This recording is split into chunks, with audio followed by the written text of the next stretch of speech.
2026లో సింహరాశి వాళ్ళు అపర కుబేరులు అవ్వబోతున్నారు. సో ఇది నిజమండి. 2026 అనంటే అన్ని కలిపితే 1 వస్తుంది. 1 అంటే రవికి సంబంధించిన నంబర్. రాశ్యాధిపతి రవి. సో రవి భగవానులాగా, సూర్యుడిలాగా ఎవరైతే సింహరాశిలో జన్మించారో మీ జీవితం ప్రకాశవంతంగా వెలగబోతుంది. మీరు అనుకోవచ్చు, సార్ మాకు అష్టమ శని నడుస్తుంది.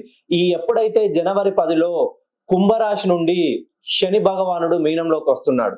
మీరు శని భగవానుని కృపకు పాత్రులైన వెంటనే మీ జీవితంలో మహా అద్భుతమైన యోగం స్టార్ట్ అవుతుంది.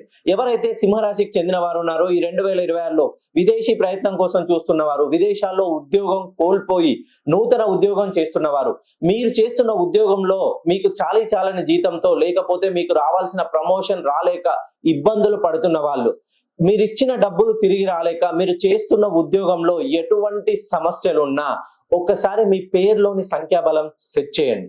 ఎందుకనంటే పేరులోని సంఖ్యలను సరిచేస్తేనే మీ జీవితంలో ఉన్నత దశకు ఎదిగి అంచెలంచెలుగా మీ జీవితంలో మహోన్నత స్థాయికి ఎదగబోతున్నారు.